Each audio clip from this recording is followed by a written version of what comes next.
So I'm proud to welcome to the stage Jon Barnes.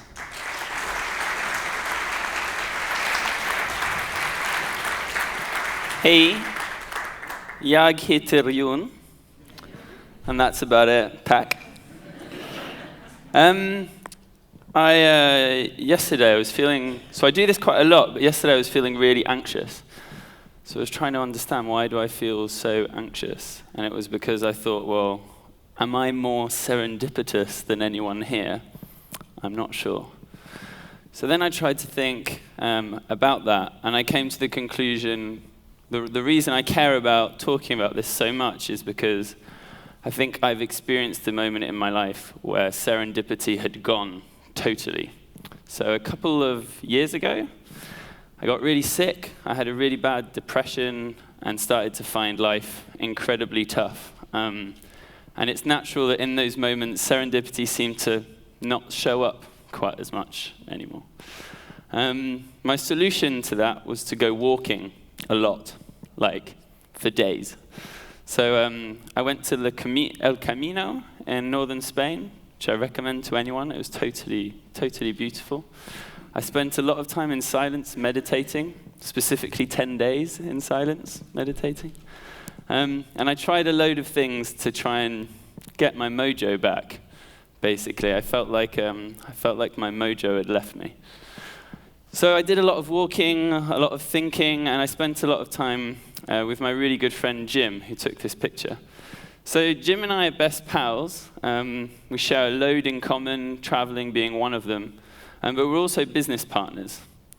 So last year we founded a company called Flux, where after years of helping organizations to build better cultures, to have more open and transparent organizations, to try and help corporates be self-managed or to make better products and services. Recently, we decided that maybe we should be using our skills for something different. Specifically, we got pretty fed up with working with big companies. It's quite difficult to change a big company. It's quite difficult to help a big organization be really open and transparent. And so we decided that maybe we'd be better off putting our skills to helping smaller companies, or to helping individuals who want to set up a company to benefit from all of the experience and expertise that we have. So we've been doing this for years for big companies, and now it's time to package that knowledge and to give it to the smaller guys. And that's our new purpose. So we've got some new products out there. We've got the No Bullshit MBA. We've got Dream Hackers, which is to help people launch their companies. So we did that recently in Albania, and had someone launch a rabbit farm. And he texted Jim recently to say, the male rabbits are very tired. We have service sprints, where we help groups come up with new products and services. And one of our famous and favorite products is one called Founders Retreats. So every 2 months, Jim and I go on a Founders Retreat. We've been to the French mountains, where we've used Post-it notes in a slightly unusual way. We've spent time in a camper van in California. We've been for long walks in the countryside in Albania. So the Founders Retreats don't tend to have a really clear agenda. There are a few rules. No alarm clocks is rule number 1. We wake up when our bodies are ready. When our bodies are ready, our minds are ready. And when our minds are ready, hopefully we'll do some really creative work. Time spent in nature is a second rule. The more walking and time spent in nature, the better our ideas. We just make sure that we've got a laptop and some flip charts and Post-its in our backpack in case we need to stop and package our idea and put it on the internet. We tend to divide our days between thoughts and things. Thinking, doing, thinking, doing. And that tends to be how we organize our Founders Retreat. So in the past, we've published a book on a Founders Retreat. We've set up a new website, and recently we went to Portugal, where we destroyed our company. So we decided after only 6 months that maybe it was time to stop helping huge, slow, boring organizations and to use all the knowledge we have to serve smaller companies.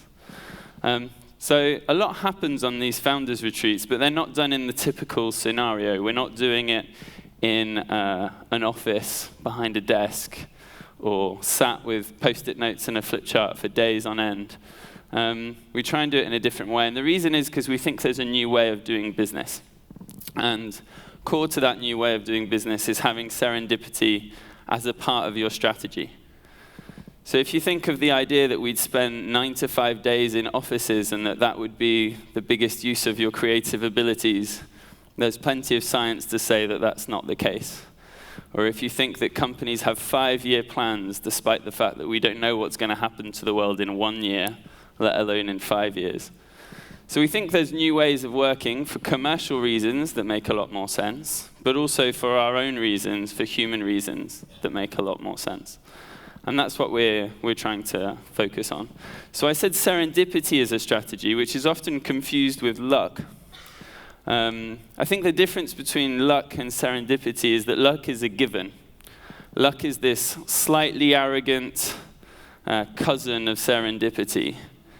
Luck like flaunts it in your face and wafts it around.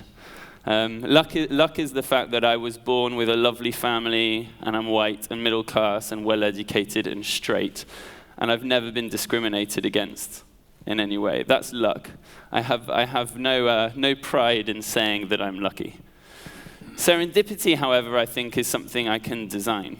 It's something I think I can create. A few years ago, a friend said to me, "You're always so lucky." And I remember being so annoyed at that comment, because I was thinking, but you're the same as me. What's the difference? Why am I lucky? And I think what he meant is, you have a high propensity for serendipity, John. It's just quite a mouthful to say. So I define serendipity as this.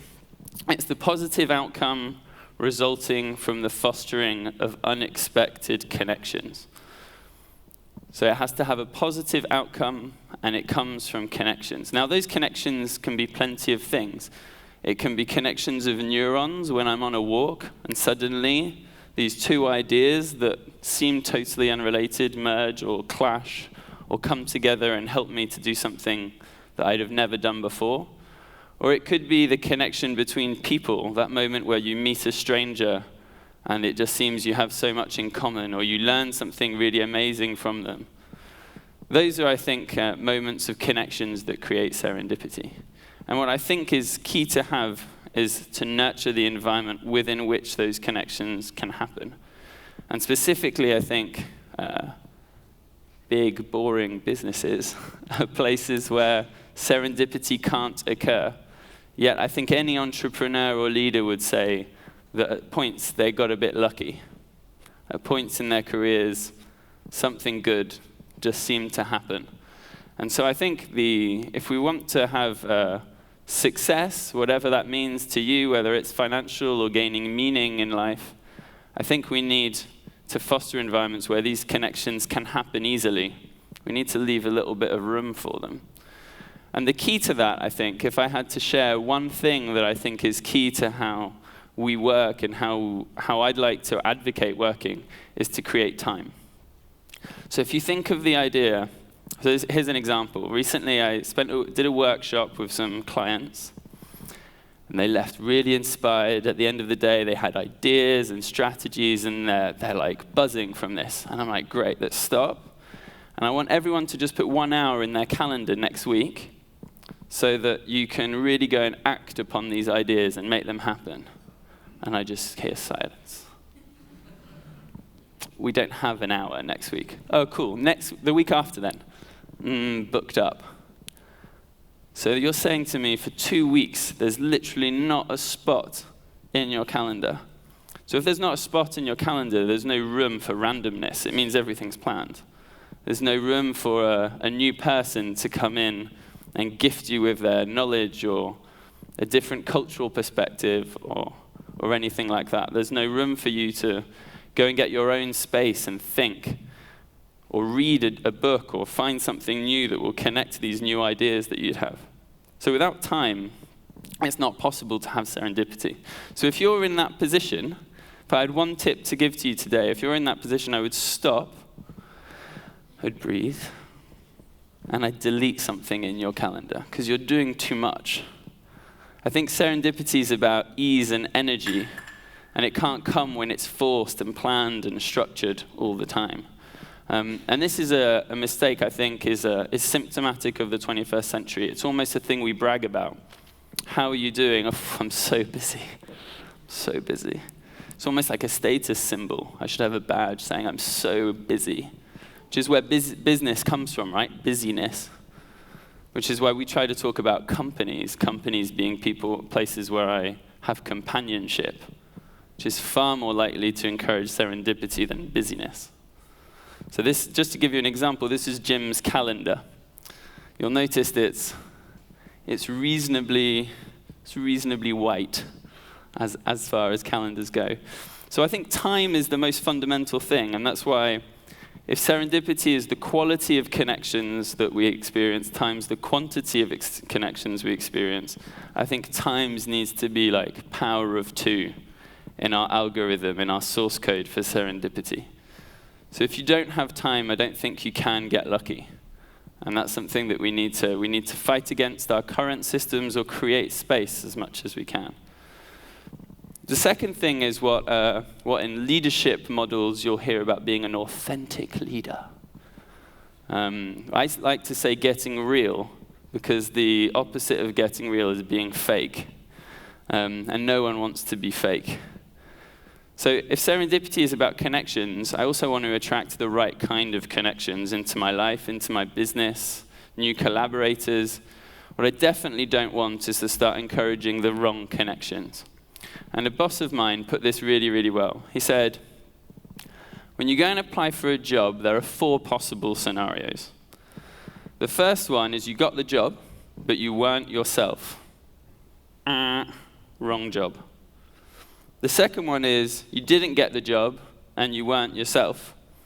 Well, you're an idiot, because you should have been yourself. You might have got the job. Then there's, I didn't get the job, but I was myself. And I'd congratulate you on missing out on an absolute disaster. And I see that with clients. When I've really been myself and then I've been like turned down, I've gone, oh, I'm so happy that happened. So the only possible situation that works is that you're yourself, whether you get the job or not. And I think that goes the same for friends. I think it goes the same for clients, collaborators, anything we try and achieve. The expression fake it till you make it is nice, but I think I'd far rather you be yourselves fully, and the laws of attraction, whether commercial or in terms of the friendships that you nurture, will be far more real and far more true to you. So that takes me on to the next point. Where do you spend your time? We've had time, so it's sibling space is an important thing to go and nurture. So we're often told that we're in the creative economy or in the knowledge economy. And I'd love to hear anyone who can raise their hand and say, I'm at my most creative when I'm behind the desk from 9 to 5, 5 days a week. And then when I get on the underground for an hour, that's when I'm at my most creative. Said nobody ever. So if we're in a creative economy, it makes sense for purely commercial reasons that we make sure that we're creative. Whether you're in the shower, I'm not advocating you shower all day long every day, but I hope you at least shower once a day. Whether you're most creative when you're thinking on the bike, for me it's walking. Different people have different vibes, but what I'd really encourage you is that if you really want to be creative, which I think is the connection between different ideas, so serendipity is a part of the creative process. It can't occur without it. The place you spend your time is your decision as to how creative you are. My friend Rasmus likes to spend his time by the lake in Zurich. Recently I went to see him. We did a little bit of work by the lake. I could see he was in a funny mood, and he like swam off onto the lake, onto this little pontoon. So I swam out and hung out with him. And we just chatted for like half an hour. And on that day, he made a really big business decision, a business decision that you couldn't make without the clarity of being with a good friend on a beautiful lake. It's not the kind of clarity that you get in boardrooms, yet most decisions, big decisions that affect lots of people are made in boardrooms, the place where maybe people are the least real they ever are. So it's really important that we nurture this space. And it doesn't have to be nature. Our friend Krista here spends 1 month every year in New York, which is where he has all these serendipitous encounters. A camera is a beautiful way to invite someone into your world a little bit. And this is him meeting Kenny at the basketball courts in New York. And from that has come a friendship and connections and ideas that you wouldn't otherwise have. So where you spend your time is absolutely vital. Another thing that I think is vital is that we pursue our ideas. So I think that requires a load of courage. Because if serendipity is the connection between different things or different ideas, you might already have those ideas, but there's this little gremlin in the back of your head that's like, that'll never work. I don't think that'll happen. That's not a good idea. People will laugh at me. Whatever that little gremlin is, I'd invite you to give it a cuddle and then tell it to fuck off. Because I think you don't know if serendipity can't occur unless you pursue that idea just enough that other people and ideas can come and connect with it, even if in a small way. Energy can't come towards your ideas unless they're pursued somewhat. And I have a small moment in the last year that helped me really, really realize this to a degree I'd not quite realized before, which is I was on one of my personal retreats, so I spent a week in Italy. I didn't really know why. I just wanted some time away from stuff. And I was in that restaurant at the back, bored, if I'm honest, a bit lonely, a bit bored. And it was around the time of the EU referendum in the UK. And I was read a blog on my laptop, and I was starting to get a bit angry about this. So I started writing a blog about how I thought democracy should be. And the blog was a bit long. It was about 6,000 words. So the next day I thought, I'll edit this down. It's too long. And I added to it, so it was 10,000 words. So then I Googled how long's a book. And a book is about 40,000. So I was like, okay, I'm a quarter of the way there.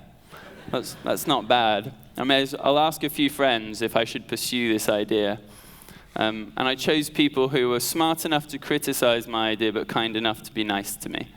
And they were cheerleaders for me. They were like, go on, yeah, go do that. And so about 6 months later, I'd written a book called Democracy Squared about how technology can hopefully create a more democratic democracy. And I've got to meet people around the world speaking or interviewing them or doing research. And I'm a part of this whole community that I didn't really knew existed until I went and pursued that idea. So these connections, these friendships that I've now developed, I couldn't have had unless I pursued those ideas. So it's worth just for a moment, putting that little gremlin aside, or even people who say, I don't think you should be writing about that. It's thank you, and fuck off. And so that can only happen if we share openly. That couldn't happen unless you put that out there a little bit. We're lucky because I think we have this spiritual technology called the internet, where if you share your vision early, the internet can tell you it's not a good idea. No one liked your picture. Or the internet can tell you, this is awesome. That's a great idea. You should carry on with that. And there are plenty of examples now of businesses that instead of doing what corporates do, which is 6 to 18 months of research, theoretical research into whether this is a good market space to enter. To just share your vision, your ideas, all the little ideas that are sitting inside you, to go and share them early. If you don't feel safe, then do it with friends around you. If you start to feel safer, put it out to a broader audience. But if you put that out there, the energy that can come from that is huge. The validation that you can get for your idea is huge. And the serendipity and the people you might meet who might be able to help you. Going out and asking for help is, I think, one of the key things that you can achieve creatively if you want to have a more serendipitous life. So I'd encourage you as much as possible to really nurture the idea of sharing openly. And that might be sometimes showing some vulnerability as well. We spoke about getting real. I think the only way to really have great connections is to do that by being slightly vulnerable. This is a blog post that Jim wrote recently called 8 Guidelines on Living a Mentally Healthy Life for the Mentally Healthy, where he basically says how much of an argument me and him had at work. But that seems to have been shared like so many times, and I think it's because he was able to show something that maybe is a bit scary to share. And so the number of connections and friends you can make from being so open is wonderful. And so that's one of my final points, which is the relationships we nurture. Now, as I'll tell you in a minute, I'm a minimalist. I like to have my life empty as much as possible in some way, which also means that I'm slightly picky about my friends, which means that sometimes I've decided that maybe I don't want to hang out with this person anymore. Because if I'm about nurturing serendipity, I need to nurture the right connections, whether that's for my own personal gain or just for my happiness and the joy that I want to get. So I've decided to spend less time with mood hoovers, as we call them, and more time with people who can share openly, who I feel wonderful around, or who I can contribute to and help them in some way. And I think these authentic, real relationships that we nurture are super key to serendipity. All of these friends that have knowledge or support at the right time, or can connect you to other ideas or experiences, those are the kind of relationships that I think we need to nurture as much as possible if we want to get lucky. Whatever that means for you, I think it meaning getting happy is a pretty wonderful thing as well. So I think nurturing relationships is really important. And the last one is the one that is the sort of wrapper around this like little algorithm of ours, which is to create space. I think it's common amongst all of the things that I've shared that we need to create space. And I don't mean space in terms of time or in terms of place necessarily. I mean space in terms of how you feel and how you live. A couple of years ago, I made the decision to get rid of everything I own, which is why I look kind of similar on most things that you might see of me.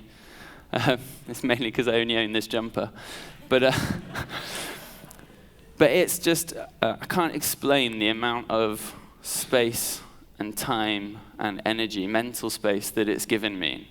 Just not having to think about what I'm going to wear today is quite a wonderful thing. Only owning one drawer of stuff is like an amazing feeling to have. But it doesn't have to mean that. It could be your relationship with technology. We're like wired to these things that are poking us all day long, which are serendipity machines when they're used well, but dangerous for serendipity when used badly. So if the first thing that you're doing in the morning is checking your phone, your day's already being chosen by the algorithm rather than by you. And if the last thing you do at night is to check your phone, your dreams have been hijacked and hacked as well. So trying to like minimize our use of technology, but use it intentionally and for the right purposes, is I think key to serendipity. Or it could be I'm an absolute obsessive of napping. I try to nap every day. And I think that's also super key for me, at least in my routine, to creating the space I need for my ideas to flourish, for my friendships to flourish. I just need that little bit of me time. Or for some, it might be meditation. And for others, it might just be a walk or a coffee on their own. But creating that space is essential, because without that space, randomness can't enter our system. And without randomness, there's no connections. And without connections, there's no serendipity. So I want to leave you with is the idea that there's a new way of working. And that way of working isn't premised on an obsession with growth. It's not premised on an obsession with busyness and busyness and busyness. It's not an obsession with being proud that you work 50-hour weeks or back-to-back meetings. It's a way of working which I think uses serendipity, which understands that if we create space, we create value, we're able to be better versions of ourselves, we're able to do better work, we're able to attract the right things into our lives, into our companies. And that's when serendipity can occur, and that's where serendipity as a strategy can be incredibly valuable. Thanks.